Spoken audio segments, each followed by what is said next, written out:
ஆண்டவராய் இயேசு கிறிஸ்துவனுடைய வாழ்க்கையில அவர் ஜெபித்தார், சோதனையை மேற்கொண்டார். ஆனால் பேதுரு அப்போஸ்தலனுடைய வாழ்க்கையை பாருங்க, தூக்கத்துக்கு அந்த மனுஷன் இடம் கொடுத்தார். ஆண்டவர் சொல்லி 1 மணி நேரமாவது ஜெபின்னு அதை பெருசா எடுக்கல. அந்த வார்த்தையினுடைய அந்த வல்லமை, அதுக்கு கீழ்ப்படியணும் அந்த எண்ணமே இல்லை. ஜெபங்கிறது எவ்வளவு முக்கியம் பேதுருவரே உணரல. அநேகருக்கு இப்ப அப்படிதான் இருக்கிறாங்க. அவர் தூக்கத்துக்கு இடம் கொடுத்தார். முடிவு என்னன்னு பாருங்க, ஆண்டவராய் இயேசு கிறிஸ்துவ தெரியாது என்று சொன்னார், சபிக்க செய்தார், மறுதலிக்க செய்தார். உங்களுடைய வாழ்க்கையில நீங்க ஜெபத்தை விட விட அந்த வாழ்க்கையில அடிக்க மேல அடி கிடைக்கும். அநேகர் பின்மாறி போக காரணம் என்ன?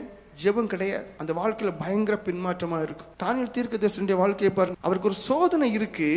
அந்த சோதனையில தனக்கு அதிகாரத்தை பயன்படுத்துற தானியேல் தீர்க்கதரிசி நீங்க நினைக்கிறது மாதிரி கிடையாது. ஆளுநர்களுக்கும் மேலானவர், பிரதம மந்திரி, ராஜாவுக்கு அடுத்தபடியில உள்ள மனுஷன். அப்போ தன்னுடைய பதவியை பயன்படுத்தி சோதனையை ஜெயிக்கலாம் என்று அந்த மனுஷன் நினைக்கவே இல்லை. அவருக்குள்ள இருந்த தேவ ஆவியானவர், அந்த தேவ ஆவியினர் உணர்த்தின ஒன்னே ஒண்ணுதான், சோதனையா ஒருத்தரையும் நம்பிராத, நீ தேவனை மாத்திரம் நம்பிரு, ஜெபத்துல உறுதியாயிரு. அந்த மனுஷன் என்ன செய்தார்?